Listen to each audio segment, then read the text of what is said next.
તો મિત્રો આજે અમે ખાસ 31મી મે બ્લુ મૂન ને નિહાળતા અમે ખાસ એક આજે સેશન રાખ્યું હતું. જે મિત્રો આવ્યા સાથે સંબંધ સારો રહ્યો.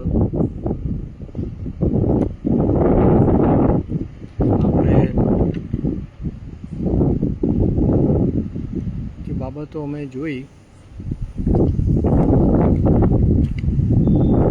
કે કેવી રીતના પ્રાચીન સમયમાં જૂના તથા નવા કરારની જે મહત્વની ઘટનાઓ સાથે પૂર્ણિમાનો ચંદ્ર ફૂલ મૂન જોડાયેલો છે. અને એમાં જે બાબત ખાસ અમે જોઈ કે ઈશ્વરે કેવું અજાયબ જેવું કાર્ય માણસ જાતના ઇતિહાસમાં પૂર્ણિમાના ચંદ્રની જે પૃષ્ઠભૂમિમાં એ કાર્ય પૂર્ણ કર્યું છે. અને એમાં જે મહત્ત્વની બાબત કે મિસરની ગુલામીમાંથી ઈશ્વરે યહૂદી પ્રજાને છોડાવી અને પાસ્કા પર્વ વિશે એનો અમલ કરવા પ્રભુએ મૂસા અને હારૂનને માર્ગદર્શન આપ્યું. અને ત્યારે નિર્ગમન 12મો અધ્યાય એની અંદર અમે જોયું કે પ્રભુએ મૂસા અને હારૂનને કહ્યું કે આ માસને તમારા માસોમાંનો પ્રથમ ગણો, તે તમારા વર્ષનો પ્રથમ માસ ગણાય. અને એટલે અહીંયા આપણે જોઈએ છે કે એ કયો માસ કે જ્યારે ઈશ્વરે એમને તેમના વર્ષનો પ્રથમ માસ ગણવું એવું કહ્યું. એ નિશાન મહિનો જે છે એને પ્રથમ ગણવું એમના વર્ષનો. અને એ માસના 14મે દિવસે એમણે એ પાસ્ખાનો યજ્ઞ એટલે કે પાસ્ખાનું પર્વ એ પાળવું. અને એ 14મો દિવસ એની સાંજે એ પાસ્ખાને ખાવું. અને જ્યારે એ દિવસે એ રાતે મિસ્રની ગુલામીમાંથી જ્યારે કોઈ નીકળ્યા અને ત્યારે એમણે પાસ્કા ખાધું. અને પ્રભુએ એમને કહ્યું કે આ મુસાફરી માટે કમર બાંધીને પગરખાં પહેરીને તમારી લાકડી તમારા હાથમાં લઈને જલ્દી એને ખાવાનું છે. તે યહોવાનું પાસ્કા છે. પાસ્કા જે છે એ હિબ્રુ વર્ડ એના માટે છે પેશાક, અને અંગ્રેજીમાં એના માટે શબ્દ છે પાસઓવર. અને અહીંયા જ્યારે પોતે મિસરમાંથી ફરે છે, કારણ કે એ રાતે પ્રભુ કહ્યું કે હું મિસરમાંથી ફરીશ. અને જે ઘરની બારસાક પર, જે ઘર પર હલવાના રક્તનો છંટકાવ હશે તો એ ઘરનો બચાવ થશે, એના પ્રથમ જનિતનો બચાવ થશે. પ્રથમ જનિત પછી એ માણસ હોય કે પશુ હોય એનો બચાવ થશે.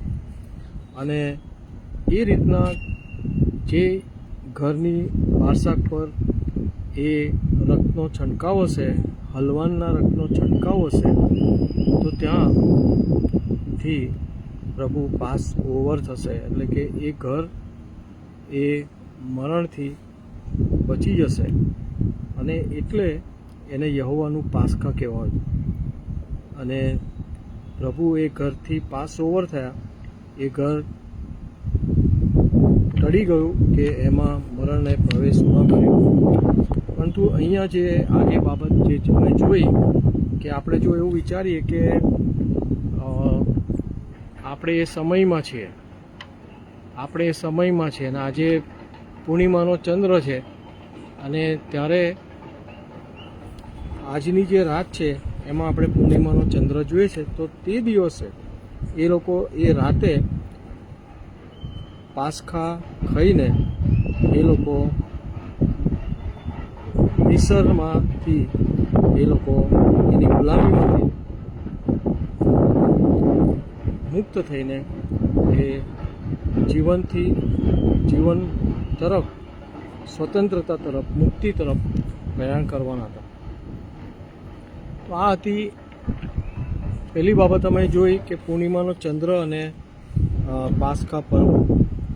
પછી અમે જોયું કે આ પાસ્કા પર્વ ઈશ્વરે યહૂદી પ્રજાને કહ્યું કે તમારે વર્ષો વર્ષ વંશ પરંપરાગત એને તમારા વિધિ તરીકે તમારે એને પાળવાનું છે અને એ રીતના તમારે પાસ્કા પર્વ મનાવવાનું છે. અને એટલે ત્યારથી જ્યારે યહૂદી પ્રજા આજ દિન સુધી પાસ્કા પર્વ મનાવે છે ત્યારે પૂર્ણિમાનો ચંદ્ર હોય છે, ત્યારે ફૂલ મૂન હોય છે.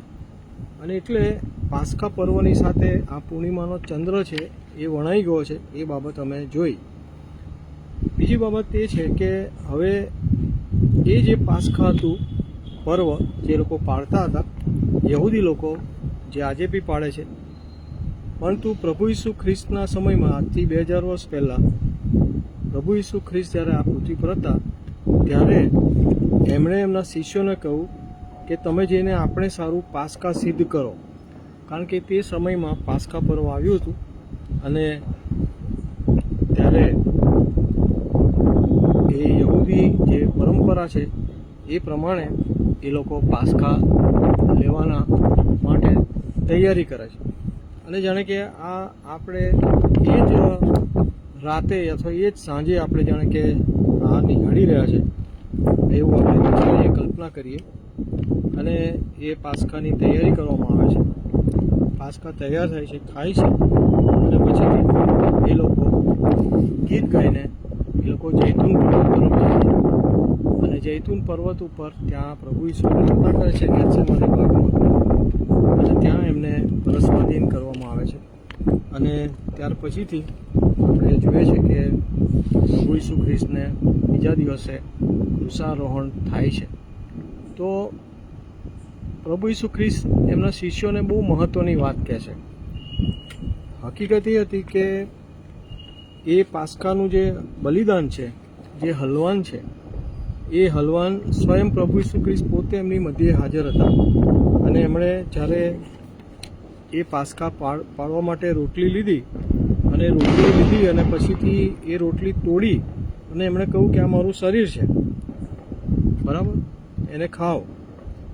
અને પછીથી એમણે કહ્યું કે આ મારું પ્યાલો લીધો અને પછી કહ્યું કે આ મારું લોહી છે અને એ ઘણાઓને સારું એ વેવડાવવામાં આવે છે અને એટલા માટે તમે એને પાળો, એને મારી યાદગીરીને સારું એ કરો. તો આ રીતના પાસ્કા પર્વ જે છે એ આપણે જોઈએ છે કે યહૂદી પર્વ હતું, પણ હવે એ પ્રભુ ઈસુ ખ્રિસ્ત એ ક્રુસારોહણ વધસ્તંભ પર એ પાસ્કાનું હલવાન એમના જીવન દ્વારા પૂરું પાડ્યું. અને એ રીતના આપણને પ્રભુએ એ પાપોની માફી માટે, પ્રાયશ્ચિત માટે એ બલિદાન પૂરું પાડ્યું.